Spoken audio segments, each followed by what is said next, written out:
नमस्कार, मी सौ Rajeshree Gagare, managing director Magna Plast Technologies India Private Limited, संस्थापिका समर्थ महिला बहुउद्देशीय संस्था. आज मी आपल्या समोर येत आहे.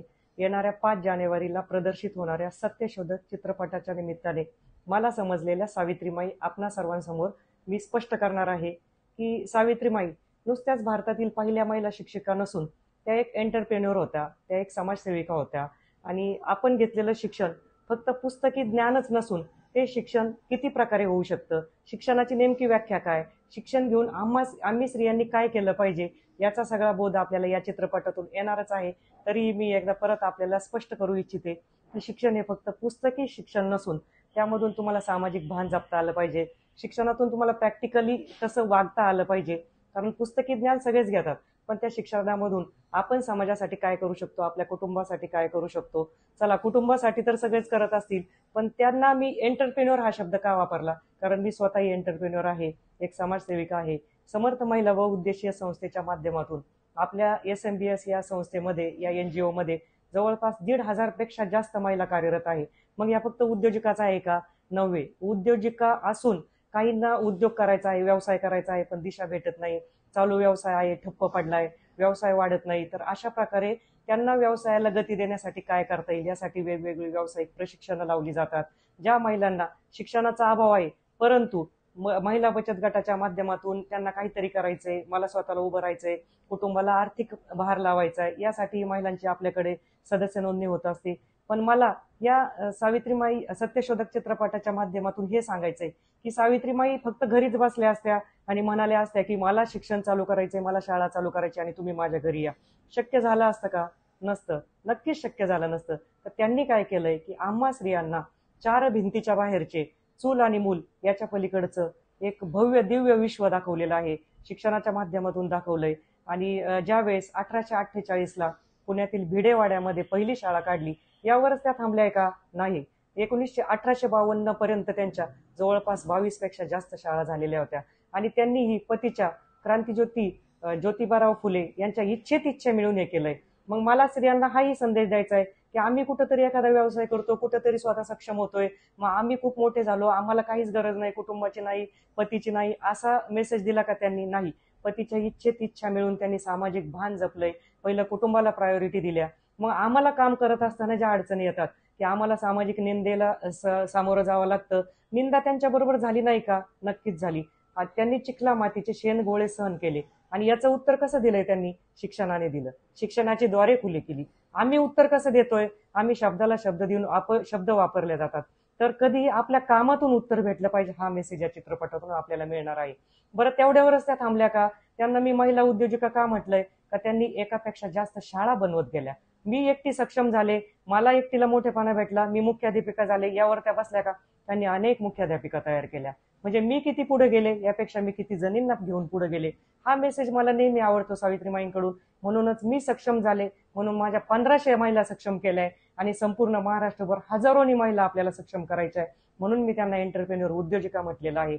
बरं, मी त्यांना समाजसेविका का म्हटलंय? की ज्या वेळेस 1887ला ज्योतिबाराव फुलेंना एक साथीचा आजार झाला, साथीचा नव्हे, त्यांना पक्षपात झाला आणि 90 पर्यंत त्यांनी या आजाराशी झुंज दिली आणि त्यानंतर ते मृत्यू पावले. त्यावेळेस त्यांच्या अंत्यविधीच्या वेळेस वाद झाला. त्यांचे दत्तक पुत्र जो होता यशवंतराव, त्याला अडवणूक करण्याचा प्रयत्न केला, पण त्यांनी सक्षमपणे भूमिका मांडली आणि यशवंतरावलाच त्यांचे अंत्यविधी करून दिले. सामाजिक भान जपत त्यांनी न्याय मिळवून दिला सत्याला. तर आपल्याला सत्याच्या मार्गावर चालायचे, त्यासाठी कधी कधी आपल्याला अग्रेसिव्ह व्हावं लागतं, जी भूमिका सावित्रीबाईंनी मांडलेली आहे. मग 1997 साली प्लेगच्या आजारामध्ये रुग्णांची सेवा करता करताच त्यांनाही त्या आजाराची लागण लागली आणि त्यामध्येच त्या गेल्या. म्हणजे त्यांचे शरीरातील एक एक रक्ताचा थेंब त्यांनी समाजासाठी वापरला, ही खरी समाजसेवेची व्याख्या असते. आजकाल आपण जर पाहिलं, कुठंतरी समाजसेवेचंही व्यापारीकरण केलं जातं, संस्था उभारल्या जातात, उपक्रम घेतले जातात, फोटो दाखवले जातात, पण खऱ्या अर्थाने समाजकार्य होतंय का? नाही. तर असं समाजकार्य आपल्याला अपेक्षित आहे. हा सावित्रीमाईंनी आपल्याला मेसेज दिलाय की तुम्ही स्वतः फील्डला उतरा, स्वतः करा. जे आम्ही आज करतोय, की मला स्वतःला व्यवसाय करताना काय अडचणी आल्या, मला स्वतःला कुटुंब पाहून व्यवसाय करताना काय तारेवरची कसरत झाली, ही मला सगळ्यांना समजून सांगायला आवडतं. जसं सावित्रीमाईंनी केलंय, की आधी केले मग सांगितले, या संतांच्या उक्तीप्रमाणे सावित्रीमाईंनी नेहमीच स्वतः जे आचरणात आणलं तेच समाजामध्ये करून दाखवलं. तर मी माझ्या सर्व सावित्रींना विनंती करल की आम्हाला सावित्रीमाई कळण्यासाठी हा एक एक उत्तम योग घडून आणलेला आहे चित्रपटाच्या माध्यमातून. आणि संपूर्ण सत्य, आज आपण पुण्यात राहतो, किती महिला आहे की त्यांनी भिडेवाड्यामध्ये जाऊन सावित्रीमाईंची पहिली शाळा पाहिली. तर मला सगळ्यांना हाच संदेश द्यायचा आहे की कुठंतरी या कार्याला प्रकाश झोतामध्ये आणणं गरजेचं होतं. आणि आमच्या ज्या शिक्षिका, म्हणजे आमच्या ज्या शिक्षण घेऊन सावित्रीमाई घडल्याय, आज मी जे तुमच्या पुढे प्रखरपणे बोलू शकते, तर मला जर शिक्षण नसतं तर मी बोलूच शकले नसते.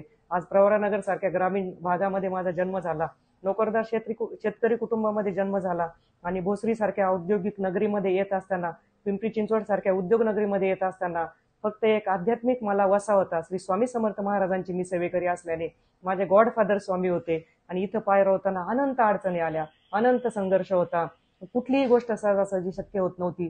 अचानकच उद्योजिका होऊ शकले नसते, पण शिक्षण हाताशी होतं, इंजिनियर होते, आणि त्या शिक्षणाचा मला कुठंतरी फायदा मला कुटुंबाला करून इतरांना करून द्यायचा होता. मग नोकरी करून मी कम्फर्ट झोनमध्ये राहिले असते, पण मी ठरवलं काहीतरी वेगळं करायचं. आणि आशिया खंडातील चुंबक बनवणारी पहिली कंपनी, त्याची एमडी म्हणून कार्यरत असताना, मॅग्ना प्लास्टची एमडी म्हणून कार्यरत असताना, माझ्यासारख्या असंख्य महिलांना मला उद्योजिका करायचं होतं. आणि हा प्रवास मला इथंच थांबवायचा नव्हता, तर पैसे कमवणं आणि स्वतःच्या मर्जीचे स्वतः मालक व्हावं, उद्योजक व्हावं, व्यवसाय करावा सगळ्यांना वाटतं, पण एवढंच करून कम्फर्ट झोन तोडायचा होता. म्हणून या संस्थेच्या माध्यमातून अनेक सावित्री मला तयार करायच्या होत्या. ज्या माझ्या सावित्रीने मला शिक्षणाद्वारे मला तयार केलं, मला अनेक सावित्री तयार करायच्या होत्या. आणि माझ्या सावित्रीला पाहायला मी येत्या 5 जानेवारीला चित्रपटगृहामध्ये जाणारच आहे, आणि माझ्याबरोबर माझ्या 1500 सावित्री घेऊन जाणार आहे. तर मला अपेक्षित आहे समाजातील प्रत्येक सावित्रीने जिने जिने शिक्षण घेतलं, वाघिणीचं दूध मिळवलं, स्वातंत्र्य मिळवलं, आणि 4 भिंतीच्या बाहेरचं जग पाहिलंय, आणि समाजामध्ये उजळ माथाने 50% आरक्षण नव्हे, 80 ते 100% आरक्षण उपभोगतोय आपण. फक्त आणि फक्त माझ्या ज्ञानज्योती, क्रांतीज्योती सावित्रीमाईची कृपा आहे. आणि आपण ज्या समाजात जन्म घेतो त्या समाजाचं काहीतरी आपण देणं लागत असतो. आणि ह्या सामाजिक भावनेने एक आपण संघर्ष करून ऋण फेडणं कुठंतरी गरजेचं असतं, जे या जन्मात आपण फेडूच शकत नाही. माझ्या सावित्रीमाईने जे शेण गोटे सहन केले, ओल्या कपड्यावर झोपली सावित्रीमाई, आणि आम्हा स्त्रियांसाठी हे कष्ट घेतले, तर एक ऋणभार म्हणून मी माझ्या सगळ्या सावित्रींना विनंती करते की चित्रपटगृहामध्ये आपण ऍटलिस्ट हा चित्रपट पाहावा, सावित्रीच्या वेशामध्ये आपण जावं, वेशभूषेमध्ये, आणि संपूर्ण सावित्रींना आपण मेसेज देऊ की आम्ही शिक्षण घेतलं, आम्ही सक्षम झालो, आपणही सक्षम व्हा. आणि सावित्रीबाईच्या ज्ञानज्योती, सावित्रीबाईचा कार्याचा वासा संपूर्ण जगभर पसरावा, हीच माझी या निमित्ताने विनंती असेल, तळमळ असेल, कळकळ असेल.